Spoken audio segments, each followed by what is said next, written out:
மாசமா இதுக்கு பாலியல் தொந்தரவு கொடுத்துருக்காங்க அப்படின்னு டாக்டர் ரிப்போர்ட் கொடுத்துக்கிறாரு. இன்னான்னு கேட்டாங்க, அந்த புள்ளைய காட்டி எல்லாத்தையும் அந்த ஸ்கூல்ல யார் இன்னான்னு போட்டோட காட்டினாங்க. ஒரு ஆளை மட்டும் போட்டோ காட்டுது. எங்கெங்க கை வச்சாங்க, என்னென்ன பண்ணாங்கன்னு அந்த புள்ள சொல்லுது. அவர் அந்த ஸ்கூல் சார் செஞ்சே சோசல். அவர் ஓனர் ராமரா பீர்கடை வச்சுக்கிறாரா. அவரோட ஸ்கூல் வந்து 4 மாசமா இது நடந்திருக்குது. 1 மாசமா தான் என் பேத்தி வீட்டுல சொல்லின்னு இருக்கிறேன். வலிக்குதுன்னு போக மாறா ஸ்கூலுக்கு. ஏன் போக மாறன்னு அடிச்சு ஸ்கூலுக்கு அனுப்பிக்கிறாங்க. அங்க போயிட்டு பாத்ரூம் உச்சா போயினே இருக்குதுன்னு மிஸ் வீட்டுக்கு போன் அடிச்சுக்கிறாங்க. இந்த மாதிரி அடிக்கடி உச்சா போயினே இருக்குது, நீங்க வீட்லயே வச்சுக்கணும். 3 நாளா வீட்டுல வச்சிருந்து இன்னைக்கு காலையில இட்டுன்னு போனாங்க. கல்லூருக்கு இட்டுன்னு போய் என்ன செக் பண்ணி பார்த்தாக்கா 4 மாசமா இதுக்கு பாலியல் தொந்தரவு கொடுத்துக்கிறாங்க அப்படின்னு டாக்டர் ரிப்போர்ட் கொடுத்துக்கிறாரு.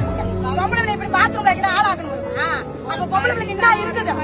எங்களுக்கு எதுவும் வேணாம் சார், நாங்க கேஸ கூட வாபஸ் வாங்கிக்கிறோம். ஆனா என் பேச்சு இந்த மாதிரி பண்ணாம அவன் நெட்டு மட்டும் எங்கிட்ட ஒப்படைச்சு நாங்க என்ன பண்றோமோ அதை நாங்க பண்ணிக்கிறோம். அந்த கோலை நேரம் நடந்து பணத்தை கொடுத்து மூடிட்டீங்களா, மூட்டை கட்டி பொட்டலமா கொடுத்தாங்க. அந்த மாதிரி எல்லாம் எங்களுக்கு தேவையில்லை. அவனை நாங்க என்ன பண்றோமோ நாங்க என்ன பண்ணிக்கிறோம்.